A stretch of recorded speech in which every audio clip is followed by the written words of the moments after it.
Darnan, tome 2, mon grand coup de cœur de l'année dernière. Super. Darnan, c'est super, ça nous raconte voilà l'histoire d'un personnage vraiment méconnu de l'histoire de France. Moi personnellement, avant d'avoir lu cette BD, je ne connaissais pas ce personnage.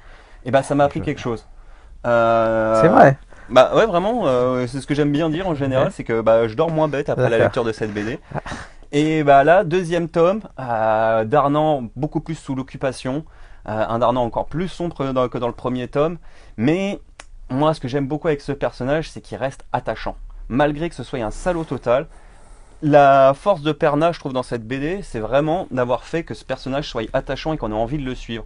Et il y a un petit côté, comme j'aime dire, pour les accros de série, Breaking Bad, je sais pas si vous voyez ce personnage Heisenberg qu'on déteste tout au long de la série, mais qu'on est obligé de suivre et d'accrocher. Bah, je trouve qu'on retrouve ça dans cette BD, et franchement très bien. Il faut pas oublier que Darnan, c'est un personnage d'autant plus fascinant que ça a été un des héros de la guerre de 14 et que Clémenceau déclarait qu'il a été en partie responsable, grâce à son courage, de la victoire en 14 dans la guerre des tranchées. Et c'est comment c'est assez incroyable, c'est comment on peut être un salaud enfin en étant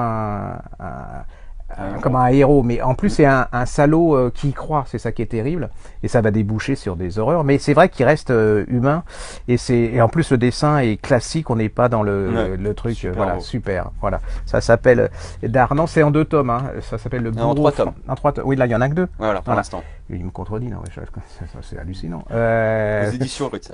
Voilà, ok.